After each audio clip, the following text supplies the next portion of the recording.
Well, hello and welcome to the Racing Post Big Kickoff Football Preview Show in association with Unibet, and we're looking forward to the upcoming football season. We're a good company as well. Blood, sweat and tears has gone into this. Get yourself one of these. Recording on the Monday. It is out today, but you'll be able to get it on PDF on the Racing Post shop as well.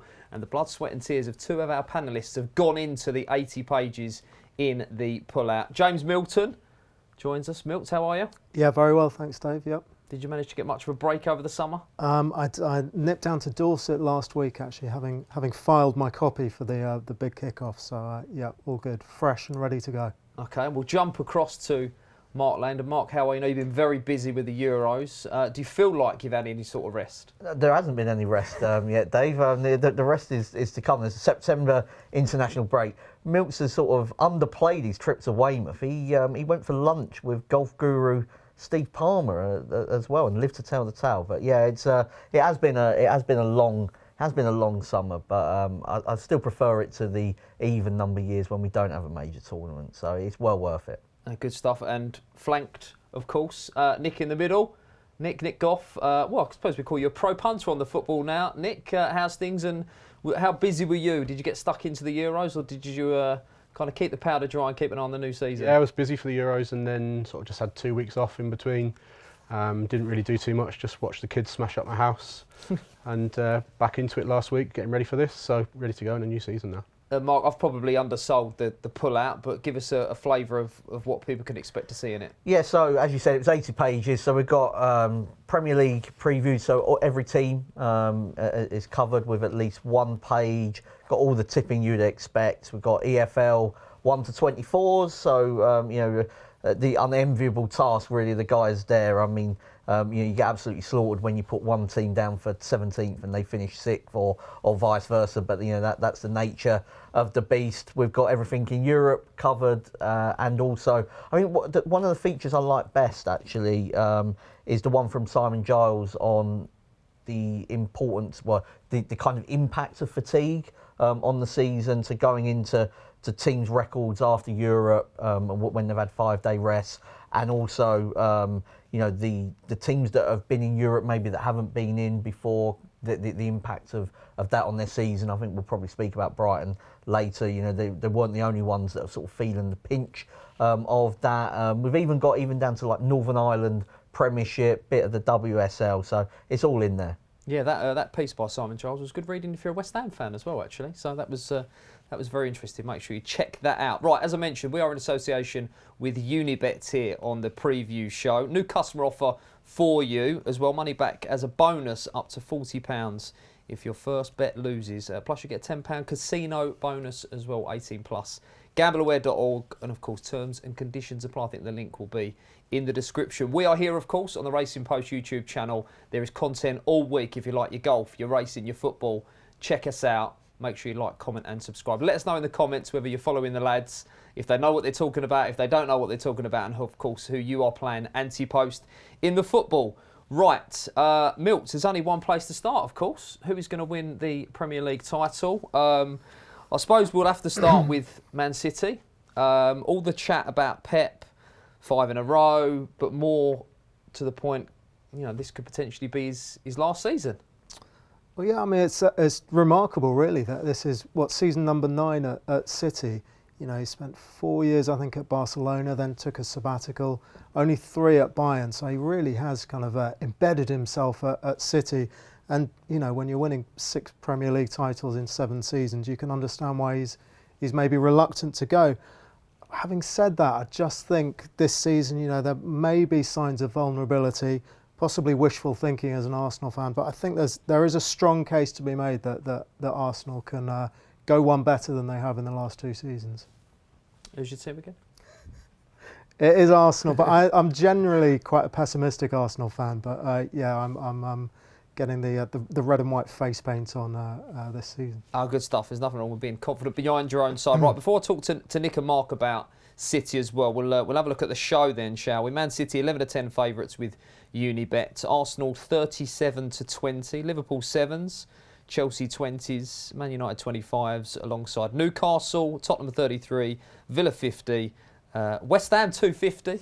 And just for you, Nick, Wolves 500 as well. We won't talk about Wolves in this part of the show. We'll but wait for the relegation. we will talk, of course, about City. What would you like to add on top of what Milton has said there? So a big thing going into last season was how hard it would be to win 4 in a row. No one had won 4 in a row before. They managed it just. If 4 in a row is really tough, what's 5? This should be even harder. And that's before we talk about all the things that are going to be rumbling in the background with Man City this year. I think some people have almost got it into their head that this hearing with Man City almost will never happen, or they'll never get found guilty of anything because it's taken so long. But it really is happening. And it's going to rumble on for the whole year because it sounds like it'll happen in the autumn and then a judge won't make a decision for months. So it might, any penalty may not come in this season, but it's going to be there in the background the whole time. And that's got to have an effect to some degree on Man City, as well as it being Pep probably last season. He's only won 1 Champions League, he's won countless league titles. So is there going to be an element in an expanded Champions League format, which we'll talk about later, of maybe prioritising a little bit, 1 more Champions League before he goes above a league? So I think there are enough question marks about City this year to want to be against them. And we sat here all 12 months ago and none of us wanted to be against City. This year, there's more reason to be. The question then comes to me, are Arsenal a little bit too short now, even though they're the solid one? And is there any value further down? But can you really see any of those teams with the changes that are coming at Liverpool, Chelsea, etc., going on and doing it? So I've fallen on to Arsenal, albeit I don't think there's massive amount of juice in the price now. Okay, Mark, the 115 things that might come into play that Nick's mentioned then, we'll talk a little bit later about that. You know, if you're looking at Man City 11 to 10, that has to be a factor.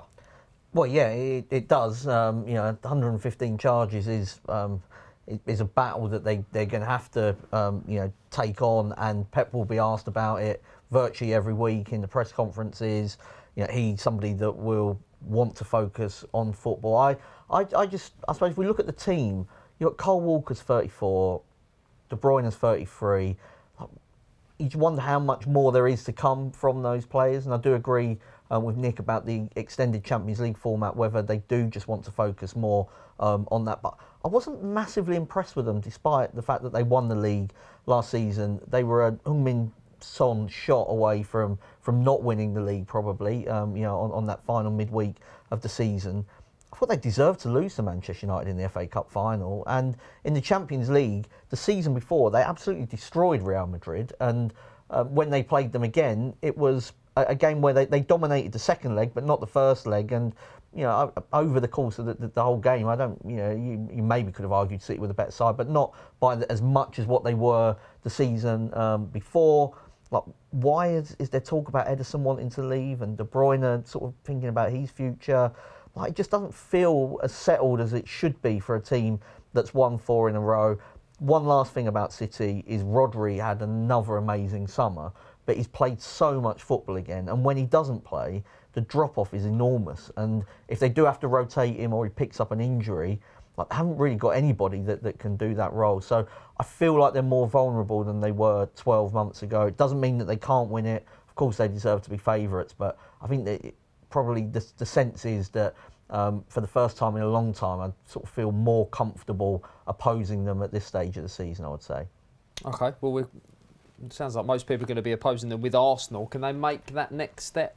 Yeah, Arsenal, I think that they can. 2 points Yeah, last year? 2 points is nothing really. And if you look at the way that Arsenal finished last season, they didn't bottle it. I mean, they dropped points in 2 matches in the entire sort of calendar year of 2024. One of those was a 0-0 draw at City, and the other was against Aston Villa, and Villa finished 4th. You can lose a game like that, and Martinez made a number of big saves in the first half that, if one of those goes in, Arsenal probably go on to win.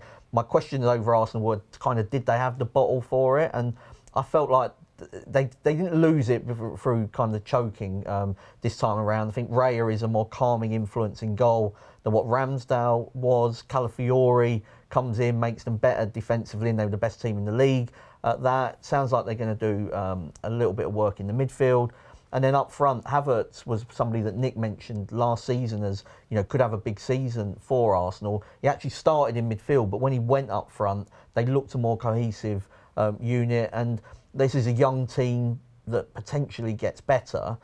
or certainly no worse. And if they're at that level again, City are not going to have to drop that much, for Arsenal to become a factor in it. So, I think Arsenal probably are the play. We'll get on to the other teams in a moment. I wouldn't be absolutely amazed if one of them sort of came out the pack and did something, but I'm sort of struggling to find out which one it is. But, I think it's going to be a closer Premier League season, and Arsenal are probably the obvious pick if you're going to go into a post-City. Well, Nick, you mentioned you fell on Arsenal. They only conceded 13 goals on the road last year, 29 in total. Best defence in the league. We talk about their embarrassment of riches going forward, like your Martinellis and your Sakas, but this is a solid side at the back.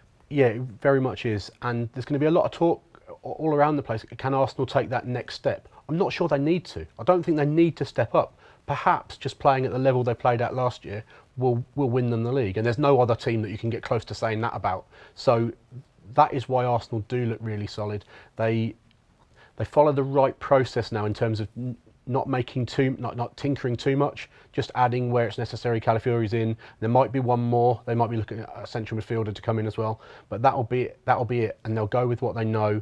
And if City do regress even a few % on last year, then Arsenal have only probably got to do what they were doing for all of last year, and we know they're capable of that, to become favourites for the title pretty quickly, perhaps. And Mills, it could just be 1-0 to the Arsenal all season. You take that, right? No, not conceding any goals. Yeah, I mean, the defence was absolutely superb last season. What I would say is that, where seemingly every other team in the division had injury crises for almost most of the season, Arsenal were able to have that core of players. Saliba, who obviously things fell apart when he got injured the previous season, he was never present. Raya in goal, you have Ben White, Gabriel, Odegaard, Saka, Rice. They're all making kind of 34 starts or more. And I think they'll need that luck with injuries again. But yeah, I think the recruitment has been so good in the past couple of years. Last summer, Havertz, Rice, Raya, all made significant improvements to the team, and Jurriën Timber as well, who was injured on his debut, and he comes back, and then Calafiori as well into this defence, which was absolutely superb last season. I mean, I think they're just a very, very hard team to beat, and we had the banter years at Arsenal, and even 2 seasons ago, the kind of choking and bottling or whatever. But the way they responded to setbacks last season, they lost the games against West Ham and Fulham just after Christmas. Drifted out to 8-1 for the title, and then went on that winning run at the start of the year, scoring 33 goals in 8 games, I think it was, and equally the Villa defeat late on, which things could have petered out after that, but they won their next 7, took the title race down to the final day, and I think that's Mikel Arteta deserves huge credit for the way that they respond to those kind of setbacks now. Okay, well, they're well found in the market, but that is Arsenal. We'll maybe have a little bit more chat on those a little bit later on. We'll talk about Liverpool then, Mark. Do you want to have a go at explaining what we can expect, what's slot ball going to be like? Yeah, so I think initially I was sort of anti-Liverpool, I would say, sort of, when he was first announced. I've now come around to thinking maybe it's not going to be such a profound kind of difference, really. I think that what we've seen in pre-season, and it is only pre-season, is a slower team in terms of they're not going to be sort of gung-ho running everywhere. That it's heavy metal football, wasn't it? That sort of Jurgen Klopp kind of became a bit cliche, really. But they were a very fast team. Curtis Jones was talking about the fact that he's really enjoying slowing down, becoming more of a possession-based side, and some of the goals they've been scoring in pre-season, probably more, I suppose, like how kind of City would play, really, rather than how we became accustomed to Liverpool being so direct in the way that they would move the ball forward. They weren't far off last season. I mean, going into the sort of latter stages, there was talk of a quad, and it just fell apart. I think injuries hurt them as much as anything else. I don't buy into the Klopp factor, him going. They ran out of gas in the last few months because their key players, the ones that didn't get injured, were just on the pitch the whole time, trying to win all 4. And in the end, they only ended up with the League Cup. I think you look at that team, and they've got a great goalkeeper in Alisson, great right back in Alexander-Arnold, good centre-back options. I'd like to see a new defensive midfielder brought in. Hendo did a sort of solid job without being great. Szoboszlai, I think he'll come on for another season. McAllister was good. Harvey Elliott, somebody I'm expecting to sort of pick up. I've always been a big fan of Curtis Jones. Think he's massively underrated. And they've got sort of quality in the final third and a lot of options. Can Nunez kind of even get anywhere close to the figure that he probably should get to will determine, whether they're able to fight for the title. I expect them to be not sort of up there with the front two, but I think that they are clearly better than the rest and would expect them to finish third. And I don't think he's under too much pressure, Slot, to suddenly go in and get them fighting for the title. But I think it'd be a big disappointment if they're not top four. Nick, a tough team to rate at the moment, Liverpool? Yeah, they are very tough because there is because of the change of manager, a higher ceiling but a lower floor perhaps with Liverpool than you would have expected in the past. They start clearly as the third best team. What we need to find out is whether they're closer to the second best team or the fourth one, and that will come out over time. What Mark just said about becoming more positive about Slot, I agree with that. Because I think to manage these elite clubs, you need a little bit of an aura about you. It's not good enough just to be tactically very sharp, good man manager. You've got to sort of carry yourself like you belong at a club like that. And this isn't something new. Ferguson and Wenger did this. You can go right back to Brian Clough. This has been the case at top clubs with top managers all the way along. But he comes across like that, like he feels like he belongs there. And that, it might sound silly, but that's a big thing. The one problem I think he's going to face, that he's got to navigate, is he has got a crop of really good young players coming through, but you can't just blood them all straight away because there's a minimum benchmark now. They've got to be absolute minimum in that top four race. And players like Conor Bradley are ready to play now, but how does he play? Where does he play? Jones and Harvey, we know, are very good players, but can you play? They've almost never played together at the same time. Quansar's very good. He'll probably be the third choice, but he could be playing. So how he makes the most with the Champions League as well of everything he's got available and still tries to stay close to City and Arsenal will be a really tough test. But you've got to peg them as the third best, haven't you? And James, progressive is the word used in the pull-out, and Nick's mentioned it there, really talking about the young players that it's easy to forget the back end of last year. There was almost forced into bringing some of them in, but you look beyond Van Dijk and Salah, and there are some young players in this team. Yeah, that's it. I mean, the players like Bobby Clark and Jayden Danns were thrown in and did pretty well. But yeah, you're looking at the kind of generation above them. Players like McAllister and Alexander-Arnold, and they're still kind of 25, and they've got a real good core of players 25 or younger, but also with plenty of experience. I think Slot's interesting, because he clearly wasn't their first choice.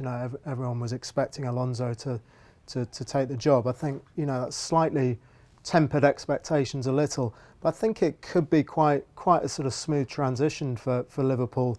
It's never easy taking over from an iconic manager like Klopp, but I think Liverpool with Richard Hughes in as sporting director as well, and I think it's not going to be a dramatic change in playing style.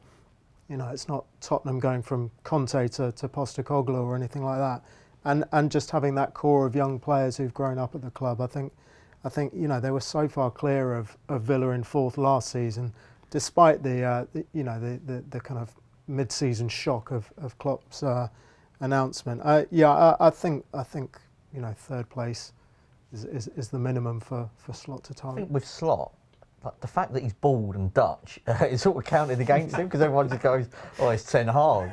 But yeah, they're very. As Nick was saying, I think they carry themselves very differently. So yeah, I wouldn't. I wouldn't kind be of bullishness to him, I think. Yeah, there is. Yeah, there's no charisma. Well. We're not going to see him on the pitch, into the Cop, are we? He doesn't mind giving it. I mean, he's had some good run-ins with Mourinho, with Feyenoord and Roma. Yeah, he's sort of feistier than Ten Hag, I would say. So yeah, just because he's bald and Dutch, like you haven't got to put him in the same category. Although Ten Hag has won 2 trophies in 2 years, but I think most people don't necessarily see himself as somebody that can carry himself as being the Man United manager. And yeah, Klopp's done a lot of the hard work for Slot in terms of getting the young players ready. Okay, that is Liverpool and slot ball. Milks, let's talk about Chelsea then and the potential. Mark's laughing already. Enzo Maresca, 67 matches as a manager. He was obviously youth at Man City, 6 months at Parma, a season at Leicester, and here he is. I mean, the Conor Gallagher stuff already, the mess there, potential at least for a car crash here, right? It's yeah, you'd have to say so. I mean, I think you can kind of understand that why Chelsea are short priced to be in the top four because of the lack of the gulf between City, Arsenal, and Liverpool and the rest. But having said that, just the decision to get rid of Pochettino when things finally seem to be falling into place. I mean, I think their performances overall last season, it was a chaotic season. They had so many young players, so many injuries, and their performances towards the end of the season were getting the results they probably deserved. They were creating chances throughout, causing problems for the bigger teams. But it's another fresh start. It's another false dawn, I suppose. And so I mean you couldn't really be backing them at short odds to make the top four with any degree of confidence, I don't think. And Nick, I look at their squad and the players that they've got, and you think you should be good. You should be a team that are up there challenging. Will they be cohesive? Again, I ask you the same question. Are they a tough team to rate? Yeah, so if you go back to the beginning of May and compare Chelsea and Man United, you thought Pochettino's getting somewhere here. He'll be the one that stays. Ten Hag must be going. It's just like there's no way this guy can stay. Look how it's turned out, completely the opposite way around. So yes, Chelsea are starting from scratch again, and you think maybe they just need some sort of stability. And then what happens? We get the off-the-field ruckus with Enzo Fernandez and what happened with them and players falling out with each other, and the vibes just aren't quite right, are they? But for all that, they permanently look like they're just one or two players away from being a really good team. Are they going to do it now? Could I really fancy them top four? There's probably a couple too many question marks still. But you wouldn't be that surprised if they proved themselves to be better than quite a few of the others in that race, because player for player they probably are. Yeah, I mean, one of those players, Marcus, was Cole Palmer. Palmer and his penalties last year almost carried them. Yeah, I there aren't many sort of transfers that probably got more wrong in terms of whether I thought it'd be a success or not, because Chelsea are not very good at buying players. Man City are very good at selling players, and this might have just been one that they got wrong. Sort of slightly lingering doubt is it a one-season wonder, and there were a lot of penalties, but then the way he carried himself in the Euros as well, the pass for the Watkins' semi-final goal, then scores in the final. It just might be just really, really good, and that actually might elevate Chelsea to a level where they are capable of, if not challenging for the title, certainly finishing in the top four. I got a doubt over Maresca though. The Leicester fans weren't mad on him last season. We were speaking off air. Not all football fans are sort of the best judges, and sometimes you can be a little bit too emotional and not look at the bigger picture. But there were certainly enough Leicester fans querying whether Maresca was sort of the right person for that job, and then he ends up at Chelsea. I think that they'll be better than. I think they'll win games that kind of against some of the bigger teams, and then drop points where they shouldn't again. I don't really see a massive difference from them. I think they will be inconsistent. I think you get inconsistency with young players and kind of not having a set pattern and the constant change in there. So they wouldn't be for me for the top four. I think you're almost better off sort of going for them on the handicap rather, because if they're good, they might end up sort of being really good and you get paid out at sort of bigger prices. I wouldn't back them for the top four.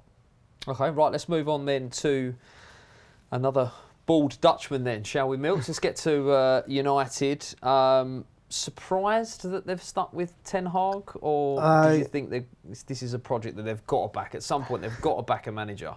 I mean, I'm usually firmly in the give them more time category, really. But as Nick said, I think towards the end of last season, you just couldn't see, there was clearly something not going right at United.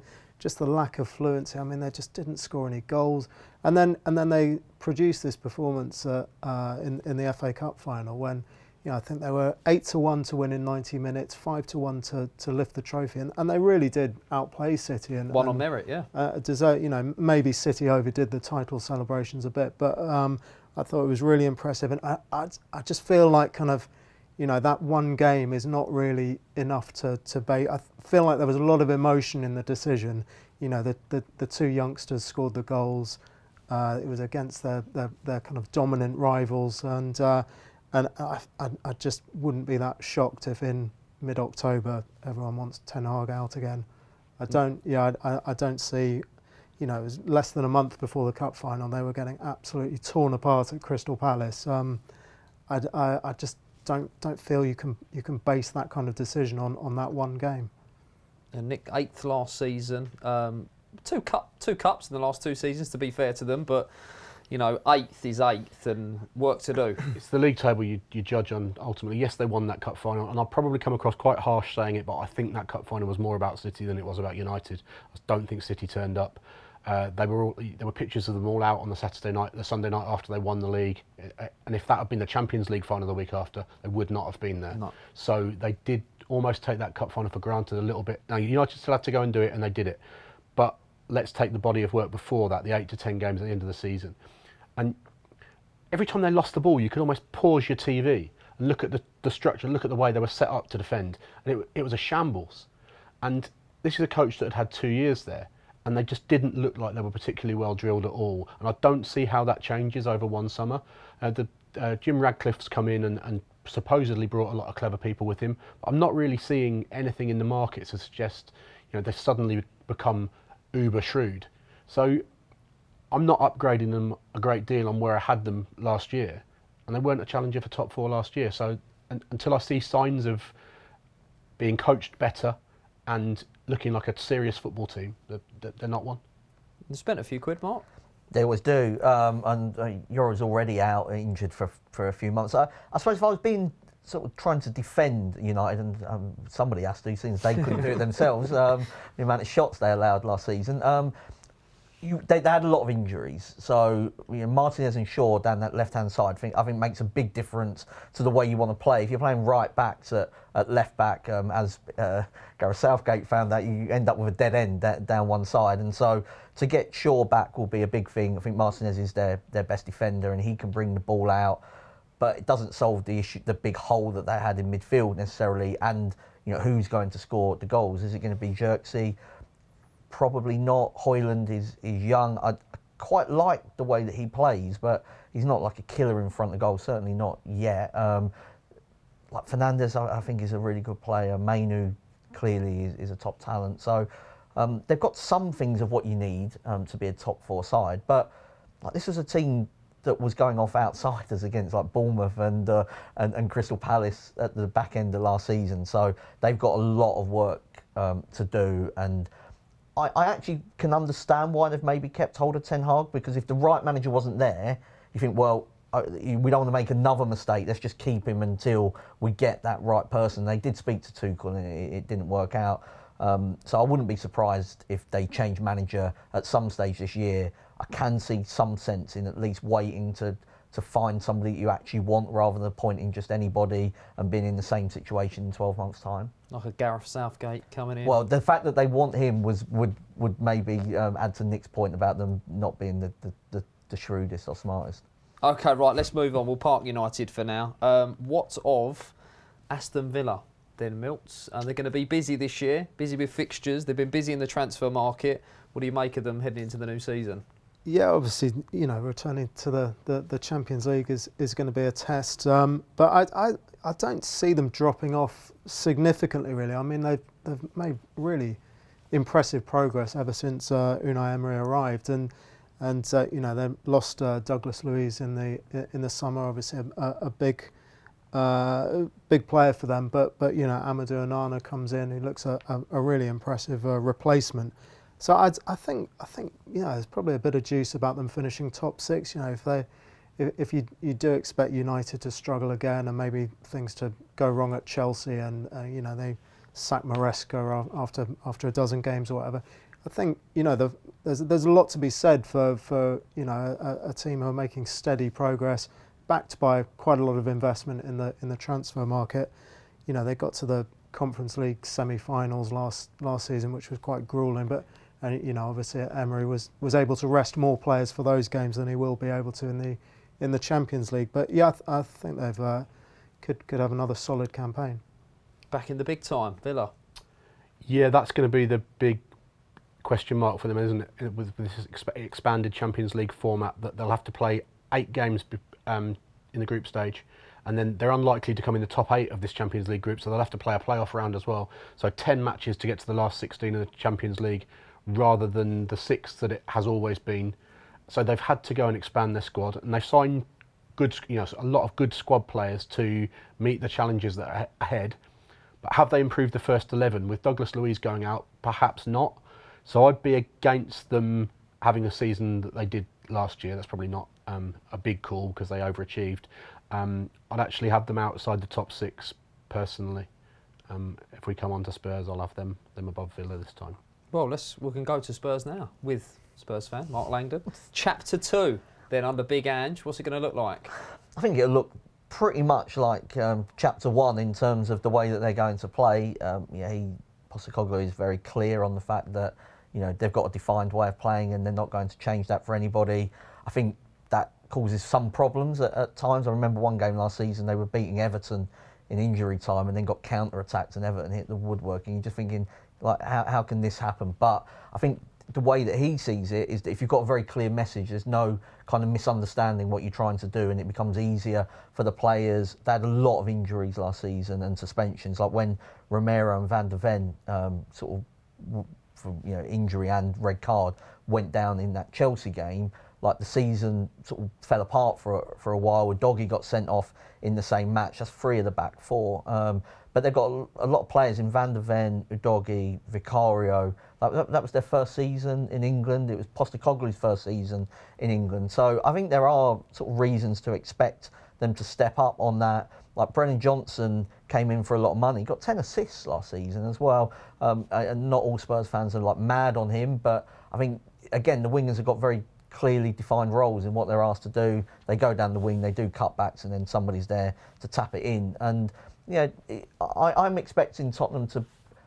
I don't know if they'll improve on 5th. I mean, I think they've got a chance of finishing 4th, but I actually think that their performances will be better. They were quite inconsistent sort of second half of the season. Really like Archie Gray. I think Bergvall is somebody that's flying under the radar, the young Swedish player that they've brought in. So, I expect Tottenham to definitely finish top 6. I'd say definitely, that's a bit strong, but I'd be disappointed if they're not in the top 6. And I think they can push on and probably are. The value bet may be to finish top 4. Entertainment, 97% over 1.5 goals. 79% over 2.5 goals. Quick word on. That's what happens when you can't defend, Dave. Quick word on Spurs then, Milts. Yeah, I'm quite confident about Tottenham. It's quite a low bar, but at least you watch them and feel like, as Mark said, the manager has got a clear instructions for his side. I mean, they were really hampered by injuries last season, and I thought their recruitment last summer was pretty much spot on, wasn't it? Nearly all the summer signings did well. Mark mentioned Brennan Johnson. I think most of his goals and assists came in the second half of the season. He was clearly one who kicked on. And when you think about, the club that Postecoglou arrived at, post Harry Kane, they just sacked their caretaker manager, hadn't they, at the end of the previous season? Which is never a good sign. I think it could have been a real hospital pass, but I think they could kick on. I think in terms of a top 4 bet, I think they make more appeal at the prices than kind of Chelsea and United. Okay, quick word on Spurs, Nick, and just give me a yes or no. Should we be including Newcastle in this discussion as well? Yes. Okay, well, give us a line on Newcastle as well. So with Spurs, for me, the second season for Ange is quite a big thing. I think he worked miracles last summer to come in, want to change the style of play, have the 2 fullbacks doing a very unique thing that he had them do. They weren't even playing in England the year before. Porro was with Spurs but on loan away somewhere else and came back. He had them. They started the season probably more impressively than anyone, and then it unravelled with injuries and a few players losing form. When Maddison got injured, he didn't come back the same player. It hasn't been. He must be a question mark now. So I do see Spurs stable and slightly improving. But if they wanted to kick on to that next level, the gap between the big three and them is still pretty big. Just look at when they played away to Liverpool going off like 4-9 for the game. There's a huge gap for them to close on the other three, even with instability around Klopp going and things like that. So I do think fourth is sort of the ceiling for them this year, but I probably would make them slight favourites for that. Quick line on Newcastle. I think that obviously not being in Europe will make a big difference. There's some doubts about Gordon staying, which is a concern, but Isak is a genuine top quality Premier League striker who I think would be at home if he moved to one of the top 3 or 4, and you can't get much more of a compliment than that about a player that good. So do I think they'll be in the top 4? No, but do I think they deserve to be in this conversation? Yeah, why not? Would you have them above Aston Villa? Yeah, I'd marginally this year have them above Villa, and I would actually have Brighton in the conversation as well. Oh, we've not got that long, Nick. All right, we'll move on. Right, it's crunch time then. We'll come down the line. Give us your top 4 and any sort of bet that you like, whether it be to win the league, a dual forecast, top 4, whatever you want to play. Yeah, so go for Arsenal to win the league. I think City will chase them home. Liverpool 3rd, and Tottenham the bet for 4th. Nick? I'll go Arsenal, Liverpool, Man City, Spurs. But I'd look at Brighton in top 6, top half, and season handicap markets, because I think it's absolutely huge that they're not in Europe now, and they were hampered so badly by injuries. Players like Matoma, Estepinian, who was so good before they got injured, will be back. And if they got the 62 points they got the year before to get them into Europe, that's always enough for a season handicap place, might even win it.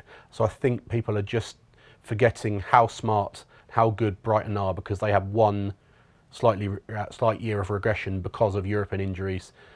They're too clever and they're too good consistently to be written off, and they'll be good. And age is just a number, right, with the manager? If Brighton think that his age is fine, I think his age is fine.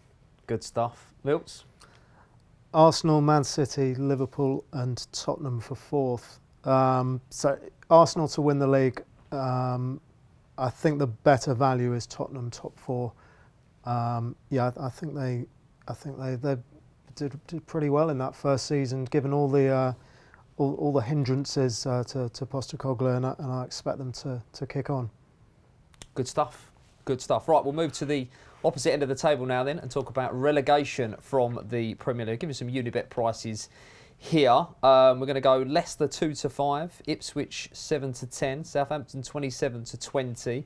Everton 8-5, Forest 2-1, Wolves 7-2, Brentford 5-1, Fulham 11-2, Bournemouth 9-1, Palace 9-1, and I kept going because the next side are Manchester City at 16-1.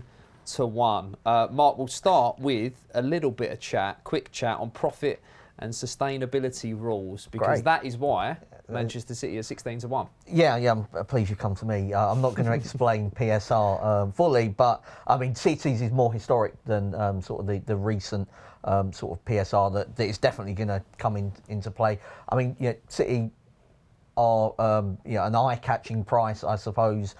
Whether it gets sorted out this season, whether they're found guilty, are 2 questions that are above my sort of pay grade. I would say my hunch is that it will take time, and even if there is even if they were to be found guilty, there'd be an appeal, and it could get quite messy. So I'm not going to be putting up City to win the league and to be relegated, and hope that one cops. But PSR definitely is a problem. Leicester, a lot of reports that Leicester could end up with a points deduction. Everton have already been hit with 2. Nottingham Forest are another one that have been sailing pretty close and were deducted points last season. Nick's team, Wolves, have had to sell players to kind of fit into the PSR, and it's definitely going to play a part. I mean, we don't know to what extent sort of some of these teams might be hit with more point deductions, and it's definitely a concern if you're having a relegation bet. So you've definitely got to understand it. I think in terms of sort of first place to start has to be the promoted teams, isn't it? Because they all went down last season. I don't tend to go, oh, well, they all went down last season, so they must all be bad all of the time. I mean, I think there were reasons why Luton got relegated. I mean, they were a very small team in sort of championship terms that had sort of got their place in the Premier League and were always likely to struggle. Sheffield United became a basket case sort of over the summer, lost some of their best players. You could have argued were a worse team in the Premier League than what they were in the Championship. And Burnley had kind of figured it out, but a little bit too late. And I do have question marks as to whether Vincent Kompany was looking after Vincent Kompany rather than Burnley. And maybe that was the right thing because he's at Bayern Munich and Burnley are in the Championship. And maybe they could have changed their style slightly. All that being said, I think Ipswich have come such a long way in such a short space of time. The double promotion, that this might be a step too far for them. I'm looking at the players they're signing, and to me, it feels like they haven't maybe got the scouting in place to be able to be too clever and shrewd about kind of picking up, some cheap foreign players or whatever, because it's just not in place because they were a League One team not that long ago. Like last season, I probably watched more of Ipswich than any other team, bar Tottenham, because I mean we were all on sort of Ipswich for various things, and it got quite exciting. I'm not sure about that defence in the Premier League. The manager's really good, Kieran McKenna, no doubt about that. I just, the way that they attacked down that left-hand side, I saw good Championship teams give them a hiding. I remember they went to Ellen Road and Leeds smashed them. I thought Southampton were better than them at Portman Road, even though there was a dramatic last-second goal that gave it away to the misses, actually, when Ipswich scored that it was quite important. I think that defensively they'll struggle in the Premier League. That doesn't mean to say that he's a bad manager, McKenna, or that the players are that bad. But I wouldn't be. They've got two really hard games to start as well. Away at Liverpool is first up for them, or maybe it's at home. They've got Liverpool first, not an ideal start. Leicester, I mean, lost the manager, replaced them, Steve Cooper. I think that's a sensible enough appointment, but I just don't know how bad things are off the pitch for them. Southampton, been an interesting summer. I was Russell Martin stepping out with Lucy Pinder was the big news. So well done to Russell Martin. I like the way his team play football. I think they might struggle as well. And Nick, we're here to give betting advice and preview the season. How much does this PSR stuff muddy the already cloudy waters? So it's not inconceivable that 3 teams could go down this year as a result of points deductions. So in that case, no one would go down based on the field performance, if you like. Which is not ideal if you're having a bet. So that was my point, was going to be pick your battles with Ante-post betting, and this is a market probably to play a little bit lighter in because of the big question marks we have over so many things going on. But the one team at odds against that did stick out to me were Southampton, because I don't think Russell Martin will change his style for anyone, and I think we saw with Burnley how tricky that is to come up and play that way. I don't think Martin will change, because I think he carry on playing the way he is, get relegated, and you end up at Bayern Munich. So why would he change? So they'd be the one odds against that I would be sort of wanting to have on side. But it's a light betting market, I think. Okay, light betting market. Milts, give us your sort of a plan of attack here. Any best bets for the relegation? Yeah, I mean, Southampton were the ones I looked at as well, purely on the prices. The biggest price of the 3 promoted sides.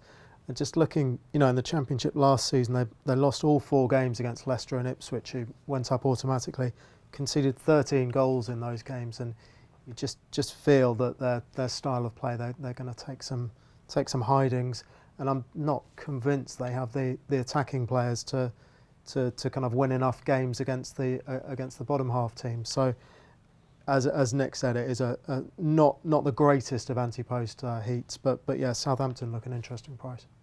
Okay, is that all said and done on relegation? Martin, anything to add? Yeah, I don't fancy sort of too many of the sort of established sides, if you like, to get dragged into it.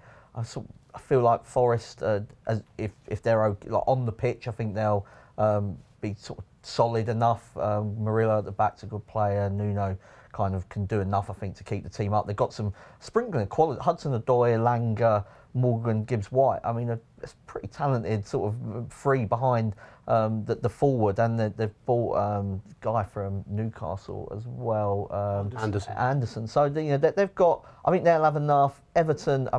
I'd back Dyche to keep them up. I know Nick's got a couple sort of bigger price, or certainly one anyway. Just a couple of reservations about Fulham this year, having lost Palhinha. When Palhinha didn't play last year, they drifted quite noticeably in the market. He's an important player for them. And they lost Tosin to Chelsea, who was out of contract, and have replaced him with a guy from Spain who I thought was not really too sure about. So if anyone, if you drop 6-9 points on where you were from that bottom third bracket, you're in the battle.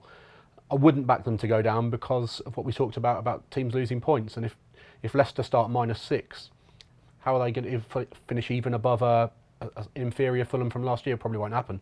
But they were one I was worried might just drop a little bit, Fulham. Might we see a team actually finish in the negative on the points this season? Well, there's only one that might do that, but yeah, it might take a while.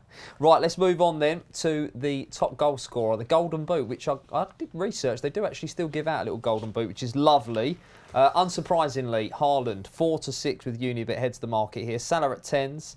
Isak at 16s, Nunes 16s, Ollie Watkins 16s, Cole Palmer 20s, Ivan Toney 20s, Foden 33s, along with Havertz and a whole host of other players. 27 last year, Mark, for Haaland, 7 from the penalty spot, Palmer 22, 9 from the spot, Isak 21, Foden, Watkins and Solanke all on 19.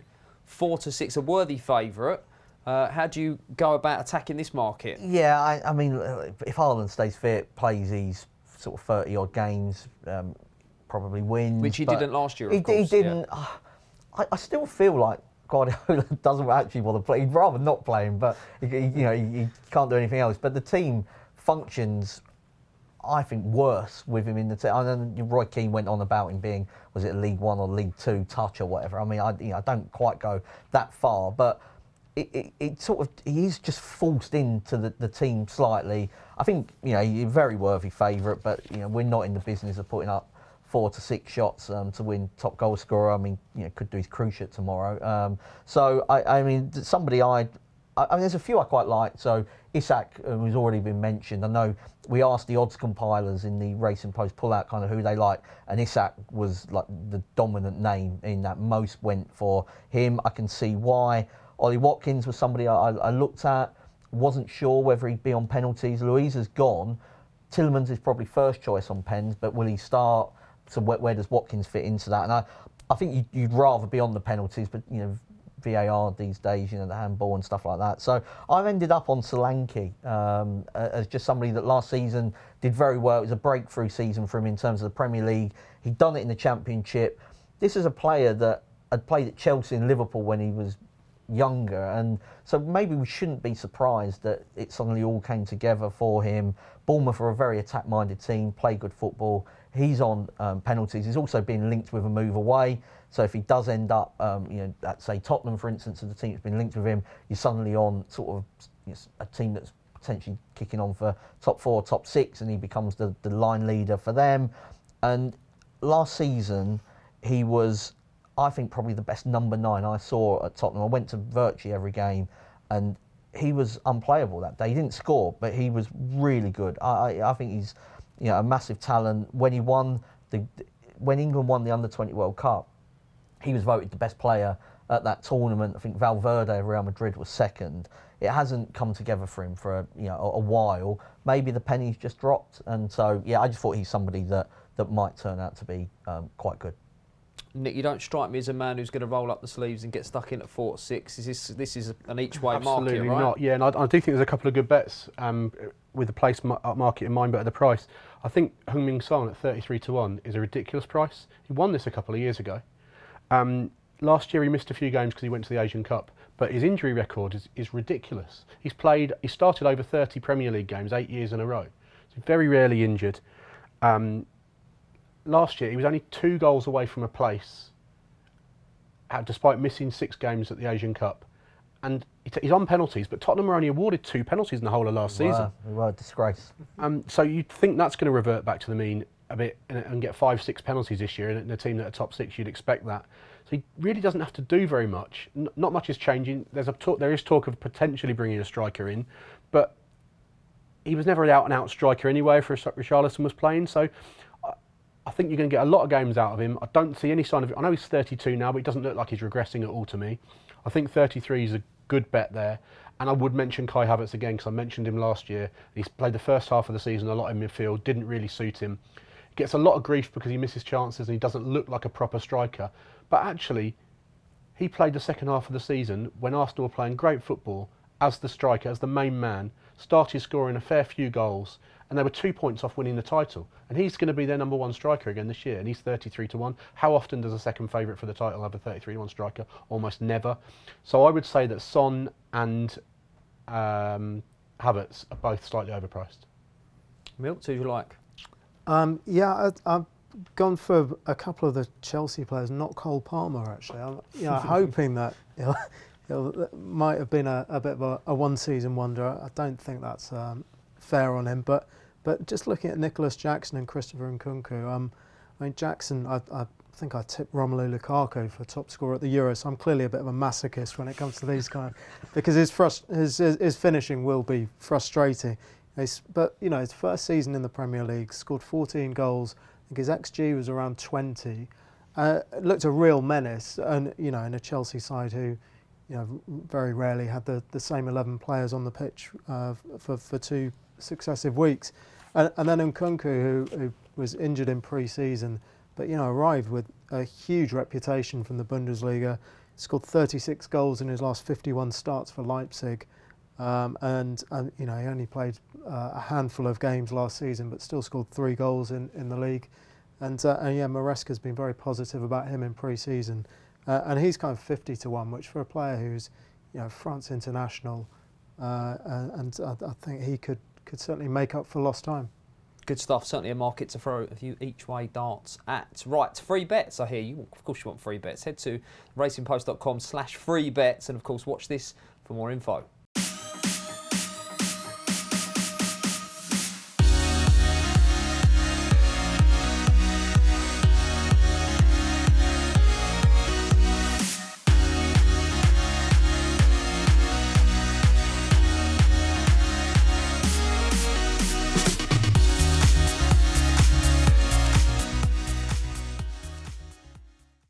Welcome back to the Racing Post big kick-off preview show in association with Unibet. We've tackled the Premier League. Now we drop down into the Championship, and I'll give you a show for honours then with Unibet. Leeds at 7-2, Burnley 8, Luton 11-1, Sheffield United 12s, Middlesbrough 14s, Coventry 16s alongside Norwich, and West Brom, who Nick, of course, will be cheering on strongly. I'll start with you, Nick. Who do you like here? West Brom. Fortunately, this one's very easy for me, and I think that everything's right for Leeds this year in what looks a much weaker Championship than last year. Well, I'm not saying it was strength in depth of the Championship last year was that strong, but the 3 or 4 teams at the top were unusually good, and to get the points that Leeds got and to the numbers that they racked up last year and not go up was extremely unfortunate. Yes, they've lost Somerville, excellent player, and they've lost Archie Gray, but he probably wasn't a key player anyway. Maybe they'll lose one more, but they've got now this link up with Red Bull, which will allow them to go and bring new players in. They've been linked with John Rowe from Norwich today. They're going to go and sign good players with any money that does come in, and the gap between them and the rest at the end of last season was so big. I don't really see how anyone in this league where money is now at a premium, teams like your Norwiches and West Brom who were behind them, to close that gap have to make a really big difference. They can't go and spend the money. I mean, West Brom are skint. They've got to get. They have to go into the EFL and ask them if they're allowed to make transfers now, which is very weird. You've managed to say that without cracking a smile as well. Yeah. We played them last year, and that'll be the last time. I don't think the teams coming from League One this year can possibly do in Ipswich. That was a total freak and a one-off. In fact, they're more, well, if we talk about relegation, they're going to be more in that discussion. So Leeds tick every box for me, and at 7-2, I think they're too big. Mark, strange look to this market, because so often it would be teams coming down that are going to be shortest price, but favourites are a team that were here last year. Yeah, I mean, I agree with Nick. I think Leeds actually, I think they're a very good bet at around 7-2.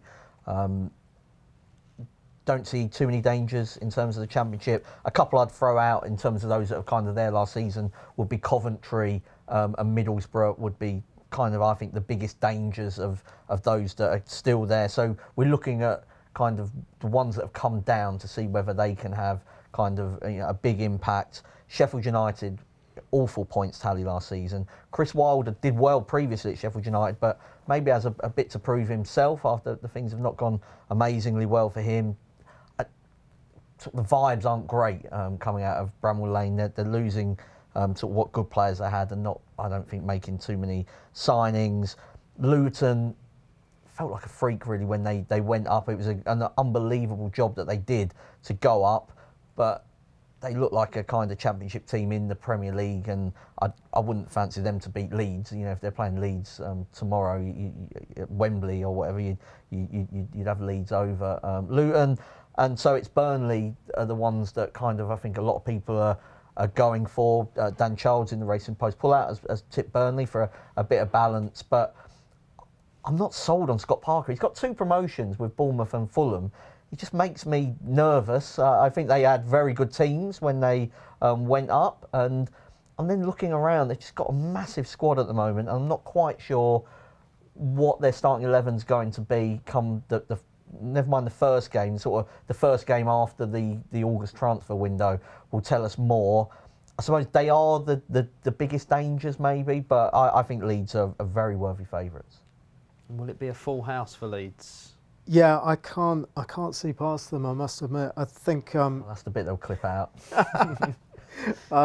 you know, I mean the guys have covered all bases there, but Nick talking about the gap between them and the rest last season. You know, they absolutely trounced Norwich, didn't they? 4-0 in the playoff semi-final second leg, and I think they'd have been preparing to lose a couple of those stars in the summer.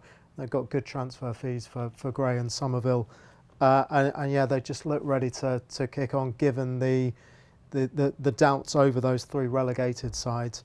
And then you're looking at sort of Norwich, Middlesbrough, Coventry, but it's a big leap to improve, and Nick's mentioned as well, Leeds targeting one of Norwich's crown jewels, John Rowe. So that's the kind of status that they've got in the division, and yeah, I think they should win it. Okay, right, that aside, let's come down the line then. Sort of any thoughts on the Championship, if you want to put a team that you're keen to be against, maybe someone top goal scorer. What are your thoughts outside of Leeds winning it, Mark? Yeah, so I would put a shout out for Cov and Middlesbrough. Coventry, the sort of team that have been just slowly building year on year, continuity there with the coach. Last season they were an offside goal away from reaching the FA Cup final. I think that was a distraction for them. Middlesbrough reached the semi-finals of the League Cup and had a lot of injuries to deal with. So I'd sort of could fancy them in sort of top 6 markets maybe. In terms of relegation, I'm going to go for Plymouth.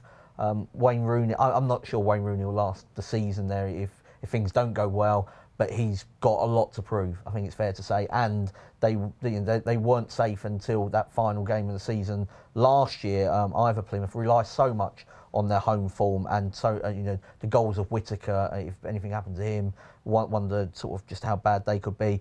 In terms of the top goal scorer, he's already been mentioned, and this was before he was being linked with Leeds, but Jonathan Rowe, or John Rowe, he looked a big talent when he was playing for a Norwich team. When he was scoring goals for Norwich, Norwich weren't actually playing that well. That sort of got better as the season went on, but you could tell he was, I think, a Premier League player in waiting. Now, he plays out wide, and maybe you want to be on a centre forward, and I can understand why that. But I just think he's somebody that can play as a 10 or out wide, and is a very good player. And Schmodic's won it last season, and I don't think this time last year anyone thought he was like this an amazing goal machine centre forward, and he certainly turned into it. So yeah, John Rowe would be the one for me in top scorer.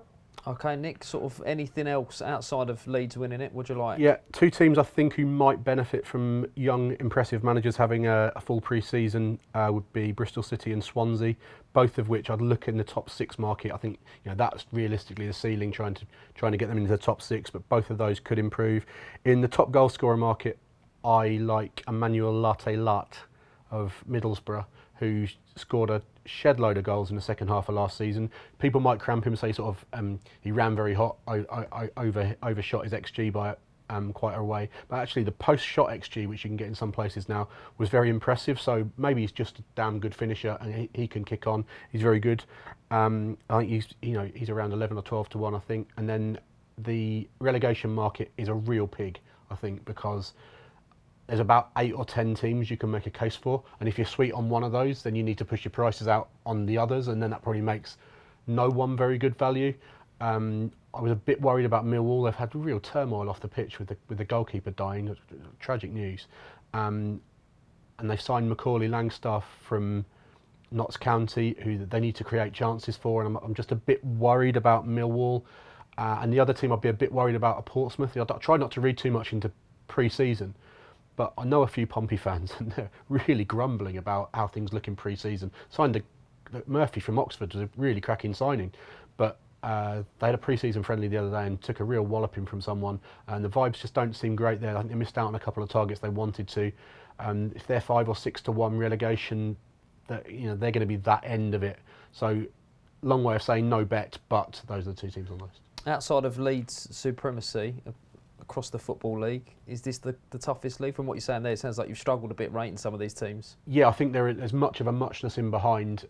If I had to put a second and third together, it's the two that Mark mentioned. I'd probably go Coventry second, Borough third. And I quite like Sunderland to improve, not really been mentioned by anyone, but I'd have them in a top 6 battle as well, and then the two at bigger prices that I mentioned. But yeah, I think it's Leeds and then the rest, and that makes betting the 7-2 Leeds really easy, I think. Textbook competitive championship this season, Milk, do you think?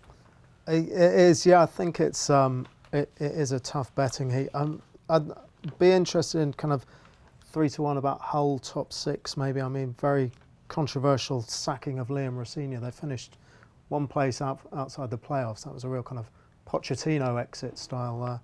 But new boss Tim Walters coming from Germany. He's worked at Stuttgart, Hamburg, Bayern Munich reserves, and they've sold a couple of players for big money, Jacob Greaves and Jadon Philogene, and I think the owners will look to be busy before the end of the transfer window. Relegation, I thought maybe a small interest in Blackburn. Now, they finished 19th last season despite having the runaway Golden Boot winner, Sami Smojic, which takes some doing.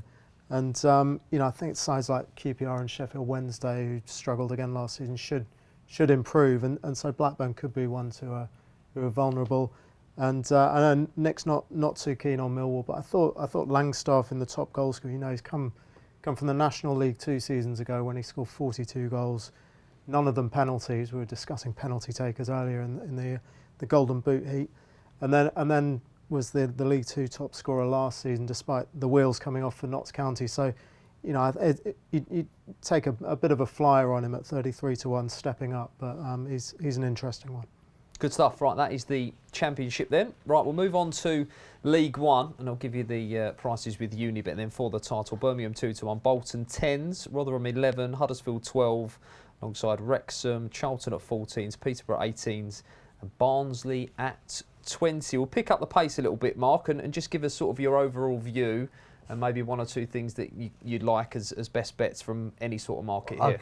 Well, I mean, Birmingham was the first place to start. They're in terms of EFL seen as the good things for a lot of people. They're shortest price of the 3 EFL sides. I mean, they shouldn't have got relegated last season. They did. They're a massive club by League One standards, but we've seen other massive clubs in League One previously.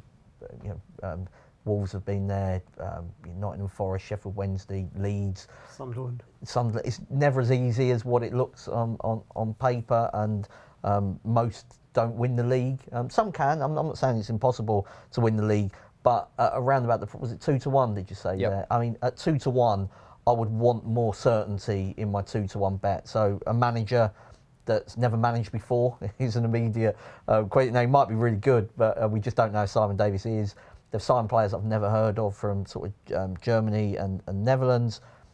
Again, they might be really good, but I can't back a 2-1 shot without kind of having more knowledge of them. Alfie May, I think, is a good goal scorer. We put him up last year in terms of the Golden Boot, so no problems there. They might win the league. I prefer to go in terms of sort of promotion each way with Bolton, a team that have progressed every season under Ian Evatt. So the one thing they've got to do is get over the fact that they were so bad in the League One playoff final, and I know some of their fans are really upset with kind of how that game went and kind of the fact that they've stuck with most of the players. I see that as a positive. I don't, these teams that kind of bring 12 in, let 12 go, they don't do it for me. Like Rotherham, for instance, with load of upheaval. So I just think Bolton are a sort of really solid side that should be there or thereabouts. Charles got injured last season, scored a lot of goals. Hopefully he'll be back soon. In terms of dark horses, Wigan. Sean Maloney, I thought, did very well last season, given they had an 8-point deduction, sort of finished nowhere near sort of the bottom of the table.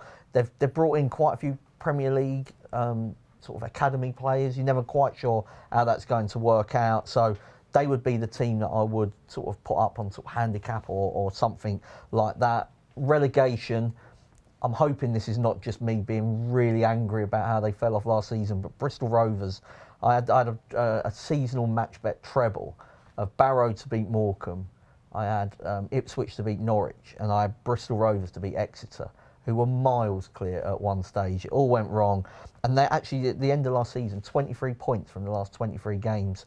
So I've got Bristol Rovers down as potential relegation candidates, and Charlton were one team that I thought might do slightly better. Nathan Jones, jury's out on him, but he's in League One, not the Premier League anymore. And Matty Godden, somebody that scored goals in the Championship previously, 14 in 26, sort of the last time he was in League One. So I'll go for him. I hope that was a whistle-stop tour there. Good stuff, yeah. Listen, of brilliant. League One. I'd think a little bit less of you, Mark, if there weren't a bit of pocket talk in there as well. So it's all good. It's all good. Nick, if we may, pick your brains on League One. 2-1, good thing, the Jolly? No, the signings they've made are outrageous, and they could be odds on within 3 or 4 weeks if it clicks and they're that good. At the moment, the difference I have between them and the rest is smaller than the difference I have between Leeds and the rest. And Leeds are 7-2 and Birmingham are 2-1. So Birmingham could well win this league comfortably, but I can't back them at 2-1.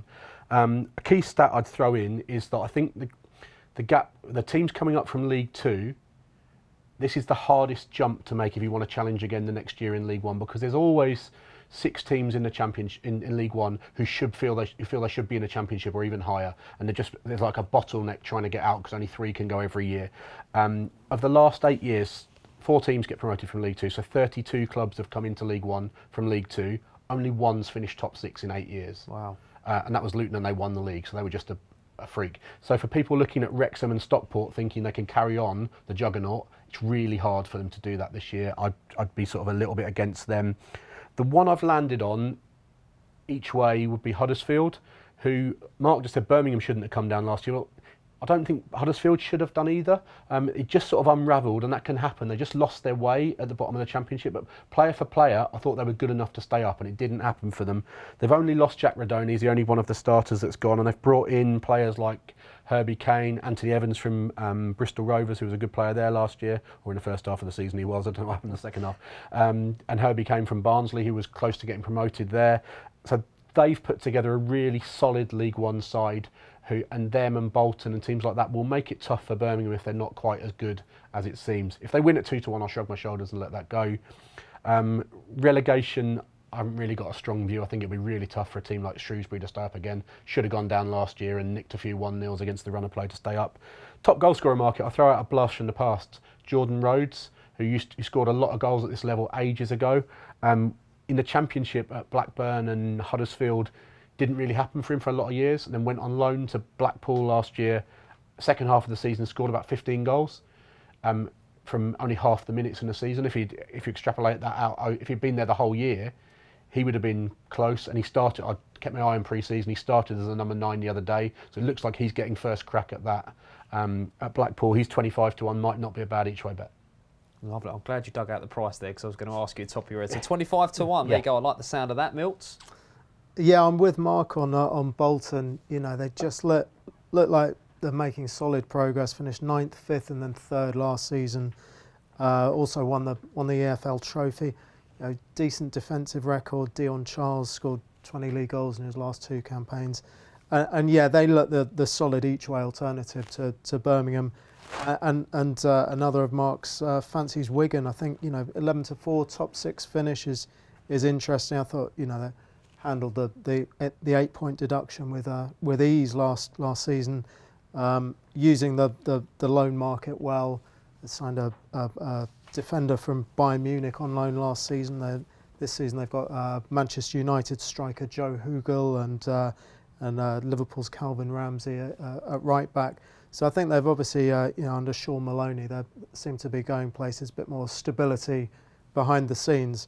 So I think they can go well. And the top goal scorer, you know, Nick's mentioned Huddersfield. I think Reece Healey could be worth a shout. Yeah, he's had bad injury problems, but prolific for Toulouse in Ligue 2 a couple of years ago. Came back to the Championship with Watford last season, and then moved on to Huddersfield. And I think he's a natural finisher. He's played in League One about 5 years ago. Scored 11 times in 15 starts for MK Dons. So yeah, fitness permitting, he could have a decent season. Lovely stuff. Sounds could be a lively one for you. Big prices there for top goal scorer in League One. Right, we'll move on to League Two, and this is far more competitive when you check out the market here. Chesterfield 13-2, MK Dons at 8, Gillingham 17-2, Port Vale 9, Doncaster 10s, Carlisle 12s, Bradford 12, and Notts County 16. This is a proper market, this one. Competitive. Really yeah, I love the look of it. I think you can make a case for quite a few of them, as you've just sort of reeled them all off there. The one I sort of landed on was Doncaster. The most points from sort of New Year's Day onwards, they accumulated the most points in League Two, and it was a good League Two last year. You had Stockport, a very good side, Wrexham, everybody knows about. MK Dons improved a lot as the season kind of went on once Williamson went in there. So the fact that Doncaster were able to get those 46 points, there was a reason for their slow start as well. They had a lot of injury, so I don't think it just come from absolutely nowhere that they were suddenly this kind of, sort of just became a good team. That wasn't really how it worked. They've kept most of what they had together. McCann has got sort of mainly managed at a higher level than this previously. I respect quite a few others in this league, but Doncaster were somebody that they'll be kicking themselves that they lost to Crewe in that playoff semi-final. They probably would have fancied their chances of going up via the playoffs. So wasn't to be, but I think that sort of delaying the inevitable there, and Doncaster can go back up. In terms of a team that might go well at a massive price, Colchester might not be allowed back home. I'm sort of more from the South End area. But yeah, Colchester, the Cowleys, I think maybe the step up to when they went Huddersfield and Portsmouth was too much. They're back at League Two. Jack Payne, very good signing at that level. Who knows if Lyle Taylor has still got that motivation, but if he has, you've got somebody that really shouldn't be in League Two, and they're a sort of massive price. Accrington have lost a load of players, really, and they look to me like somebody that might slip out of the league. John Coleman was always, he was a fan of the Racing Post. He used to refer to the Racing Post as the Bible. That's not the only reason why I thought his treatment was harsh when he was sort of given the boot at the back end of last season. They've lost a stack of players, and they were relying mainly on loanees as well last year. One of my favourite name players, Tommy Lee, not that one, but he's one of those that's gone. And then just in terms of the top goal scorer, Notts County scored a lot of goals last season. Unfortunately for them, they conceded even more, and that's why they weren't sort of up the right end. They've lost Longstaff, but Jatta was somebody that came in January, did okay, and they've got Crowley and Jones and sort of to create for him. So I thought he might go well. Strongest view, you got a best bet? I like Doncaster top 7.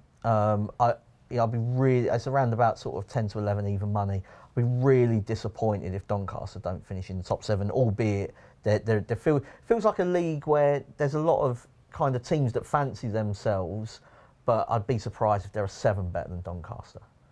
Nick, if you can find the winner, you're going to be on at a decent price. Yeah, I really I love this as a betting heat because I think that Chesterfield are probably slightly false favourites to come up and win this league from the National League. Wrexham and Notts County, who were in that freakishly good National League 2 years ago, couldn't come and win the league, and it really unravelled for Notts County. I was quite sweet on them this time last year, and they started the season well, and the manager left, but then it did all fall apart. It's very hard for them to come up and go straight and to win the league first time. I can't believe the price of MK Dons. I think they should be clear favourites and a lot shorter than they are. The second half of the season, they were really good. What happened in the playoffs hopefully will spur them on, because they were very short price, about 2-1 to win the over 2 legs against Crawley, and took a real pasting. They've signed more, and it's another manager who gets the pre-season there that wants to play a certain style of play. That might cause them problems in the winter, we'll see. But I think they're the best team. Teams at a big price, so I think might go well. AFC Wimbledon, stability there. Johnny Jackson going into his 3rd season, signed really well. Players like Matty Stevens from Forest Green, who went down. Goodman as an upgrade in goal, and Hippolyte's come in as well. So I think Wimbledon challenge top 7. And a team that I've seen no one mention at all, I think might improve this year, Tranmere. Just got a feeling that they'll kick on and maybe challenge for top 7 as well. Relegation, I'd just mention a negative about Cheltenham.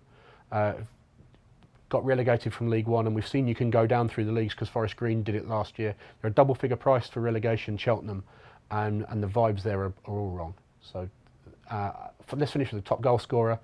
Player who's come down from Scotland to play for Port Vale.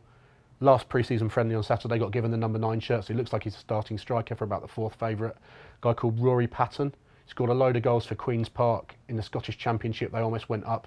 That top of the Scottish Championship stroke bottom of the SPL is probably a par with this sort of level. Right. So he can go in there and he'll get first dibs on the number 9 shirt. If he scores goals, he's like 28, 33 to 1, I think. So another one, just another sort of bit of a flyer there.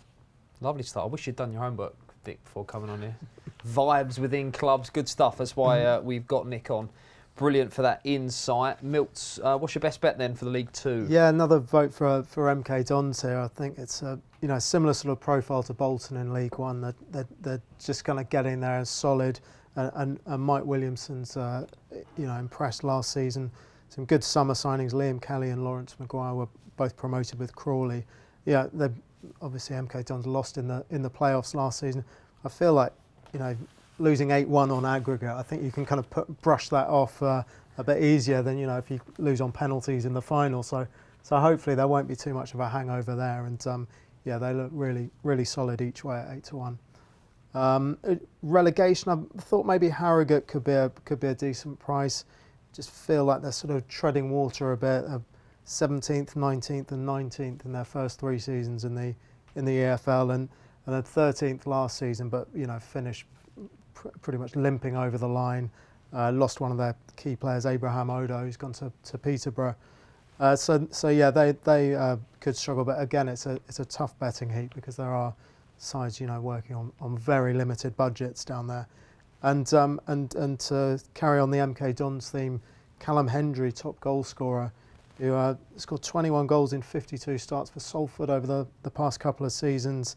And I think if he can nail down a starting role for an MK Dons side who we expect to go well, then he could be a bit of value. Good stuff. Nick, I'll put you on the spot a little bit now before we move on. You've obviously done all the work across the leagues. Give us 1 or 2 teams that you think are worth following, maybe at the start of the season, that might be a little bit underrated in the market. I mentioned Tranmere in League 2. They're a team that I want to be on the right side of early. Swansea in the Championship, I think, might start a bit quicker than people said. And their first game's away to Middlesbrough on Saturday, so they've got as hard a start as you can imagine almost in that league. But if they go off about 4-1, I'd give them a slightly bigger squeak of an opening day upset than the market seems to be. So they'd be the 2 that leap out, yeah. Well, we're here on the Racing Post Big Kickoff preview show, and of course this beauty is out today as well, the pull-out in today's Racing Post. So if you're not able to get your hands on the 80 pages in today's Racing Post, you'll be able to get it online on the Racing Post shop, racingpost.com/shop. The PDF will be available in the coming days, as well as on top of that, if you'd like to follow our golf guru Steve Palmer, he has now joined the members club. His exclusive tips will be available from 2 p.m. every Tuesday, as well as, of course, all the perks you get if you like to follow your horse racing. Here's more info on that.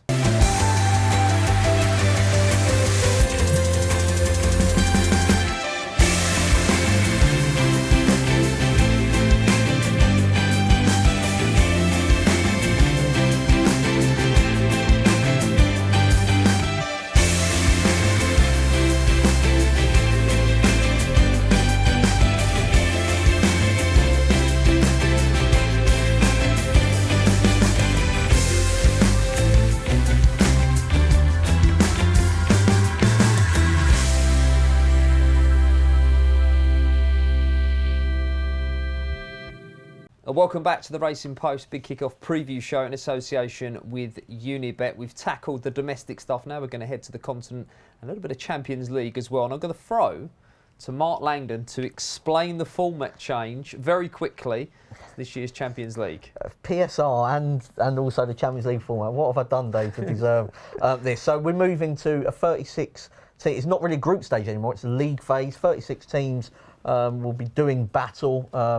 What that means is that you'll play 8 games, so 2 more matches. The first 8 in the league phase will go straight through to the last 16. 9 to 24 will have a playoff round to decide the other 8 teams to make the last 16, and then we go into a normal knockout, although there won't be sort of draws galore. It's going to almost like a tennis or snooker tournament where the bracket will be laid out for you, so you'll be able to see nice and early which teams you fancy. Look, we don't know if it's going to be a success yet. I certainly think that the group stage had reached a point at where I'd had enough of it. I'd seen Man City beat Shakhtar about 20 times. So, let's give it a go. The idea will be that you'll play sort of 2 teams from the first sort of seeding, 2 from the second, 2 from the third, 2 from the fourth. So it should be balanced. You will want to finish in that top 8 to avoid the 2 extra games. You will want to finish as high up the league phase as possible to, in theory, give yourself an easier sort of side of the draw. It doesn't always work out like that, we know that. But, I'm prepared to give it a go.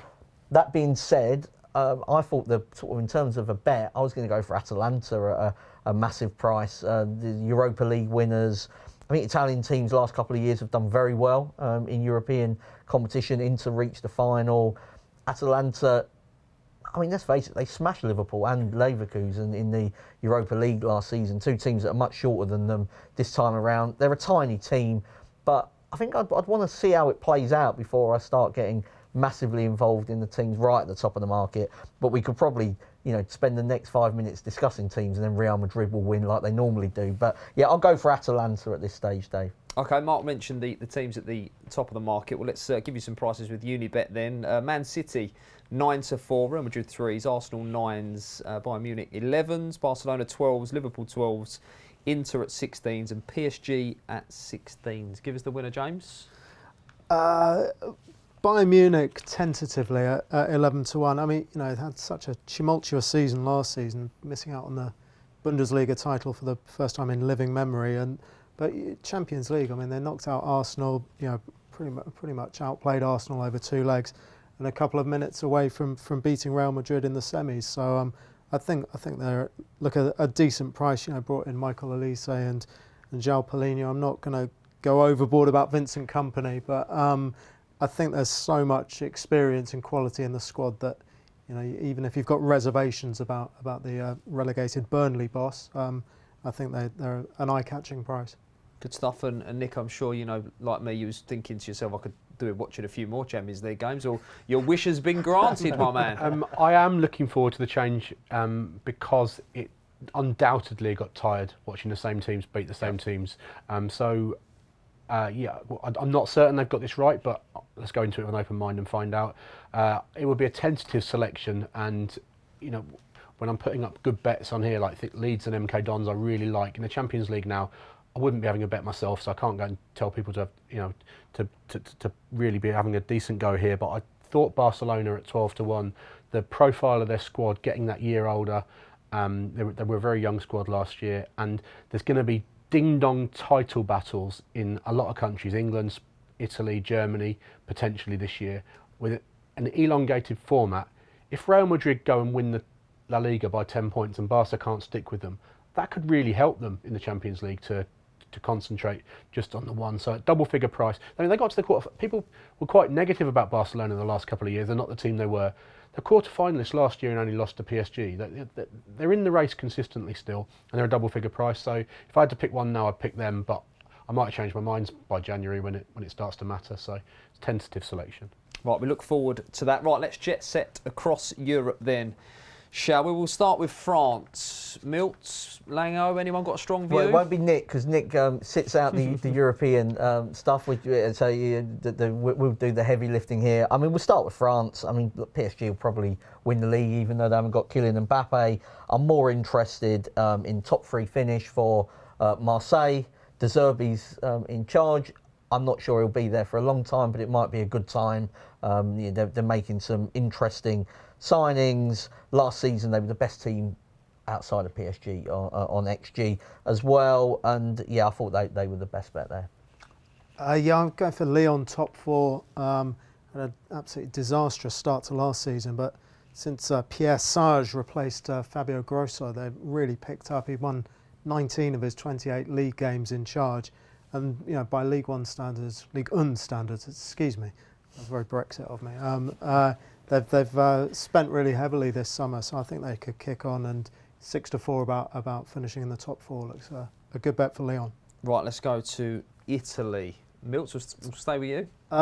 Yeah, again, I mean, Mark's been waxing lyrical about Atalanta, and yeah, Atalanta top four. You could see them. The squad from last season's remained largely the same, and certainly you see them finishing above the likes of Roma, Lazio, maybe even Milan and Napoli. So impressive, thumping Liverpool 3-0 at Anfield in the Europa League quarterfinals, and then same scoreline in the final against Bayer Leverkusen, who that was their only defeat of the entire season. So Atalanta, finished fourth last season.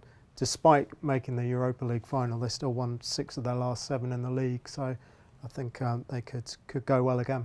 I'm really looking forward to Serie A this season. So many new managers. Paulo Fonseca in Milan, Antonio Conte at Napoli. I mean, that will be box office. There's no doubt about that. I mean, I tend to think he'll either win the league or sort of be sacked by February. So I think Inter absolutely dotted up last season. They're a very good side. But there's so many changes around them, I wouldn't be amazed if somebody just got a lot better. And the one that could do that is Juventus. Thiago Motta I'm pretty certain, is a proper manager. Bologna qualified for the Champions League last season under him, played really good football. And if you had a look at in the Euros, there's a couple of players from Switzerland that did well. Like he'd improved a lot of players. Like the Bologna players were the ones that were showing up well in what was an otherwise pretty ordinary Euro. So I was going to go for Juventus to win the league. I thought Allegri's a bit of a dinosaur, really. So replacing him with Motta could really see them step up. Okay, good stuff. Let's go to Germany then and start with Harry Kane's Bayern Munich. Is this the year? I think it is. Harry Kane? Yeah, I actually, I don't like to put up really short ones, but I thought Bayern Munich were a fair price, about 1-2, 4-9. I mean, they are the best team in Germany. I know Leverkusen won the league in absurd circumstances last season. To lose one game in the whole entire campaign is ridiculous. But Bayern Munich, as proven by the fact that they nearly won the Champions League. I mean, they pushed Real Madrid right to the brink. They beat Arsenal, signed Elise. Vincent Kompany's, and obviously there's concerns there, but I'm not sure he's a terrible manager at all. It's just maybe it was circumstances meant that he wasn't the right person to get Burnley out of a relegation battle. But yeah, I think Bayern will win it. Yeah, I think the Bayern Real Madrid double actually 1-2, 4-9. If that floats your boat, I think they both look like very solid favourites. I mean, Bayern have won it 11 times in the last 12 seasons, so we don't want to get too caught up in one season form, do we? And yeah, just in Spain then, I'm going to not go for the title, but I'll pick up on top four. I thought Athletic Bilbao, top four finish was the way to go. And there's three, Barcelona, Real Madrid, Atletico will probably finish 1, 2, 3. Girona have lost most of their team. They haven't kept him yet, but if Nico Williams, I'm friends with him, I can call him Nicky. So Nico Williams, alongside his brother Inaki Williams, I just thought that they were quite solid for top four and 7-4. Good stuff. That is Europe covered. Right then, let's get the lads to put together some sort of multiple for us then. So everyone's with Arsenal and everyone's with Leeds. So I think we should stick them two in. You happy with that, Nick? Obvious place to start. Okay, well, how do we feel the other two legs then? Milt's, Nick? I'm going to hand over for League Two because, Nick, very sweet on MK and Milt's backed him up. Yeah, we're going MK for the title. Yeah, and so we've got Arsenal to win the league, we've got Leeds to win the league, we've got MK Dons to win the league. So League One becomes a slightly trickier one. Let's go for Bolton to get promoted, just because Birmingham, they might dot up, given the finances they've got there. So Arsenal to win the Premier League, we're going for Leeds to win the Championship. In League One, Bolton to be promoted. League Two, MK Dons to win the league. And we were really close last year. 3 out of 4. 3 out of 4 last year, 4. including Alfie May, top League One goal scorer. The pressure is on. Mark would be too polite to say it, but we could have got it, because if we'd gone with your selection, Stockport. Well, it's not for me to say. Well, 3 out of 4 Lovely in stuff. Nick, it's been an absolute pleasure to be in your company and pick your brains. Enjoyed we it. wish you Thank you. well. I'm sure all the work's gone in. You're looking forward to it? Yeah, I am now. Yeah. If the Leeds MK Dons each way double cops, then I'll enjoy it a lot more. Good stuff. Mark, all the work's gone in, but we've only just begun.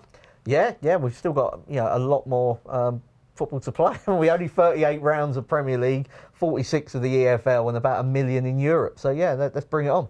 And just very quickly, every week, everything in the Racing Post, what's coverage going to look like this year? Yeah, so I think I'd highlight a couple of things. First of all, a new podcast that we're going to have and video show, so you can watch it on YouTube every Thursday. It's going to be called The Assist, replacing Bet's Club. We're going to have 2 pundits on there every week, so that'll be a good listen or watch. On a Friday in the Racing Post, we have The Assist, the newspaper supplement, which is 8 or 12 pages, getting ahead for the weekend. And I think our Saturday coverage of football is top-notch, a lot of stats in there. And Dan Charles is still on holiday, so he can't be sat on this sofa, but his EFL column is always a must-read, so I'd point to that every Saturday. Milts, we'll park work for a moment. Exciting times for an Arsenal fan. Yeah, hopefully. I was actually on the stadium tour last weekend. We had visitors staying with us from Germany who were very excited about it. And there's a good vibe. The club shop now sells stuffed toy versions of Win the Dog, who's a popular character at the club. And there's all sorts of horrible new kits. So yeah, good times. Good times ahead, indeed. Well, James has put his life and soul into this, along with the rest of the team as well. So it is worth a read. 80 pages of it. If you've not got it, make sure you try and download it as well. PDF on the Racing Post shop. We thank the lads for their time and expertise. Remember to enjoy the football, gamble responsibly, and of course, we'll see you next time.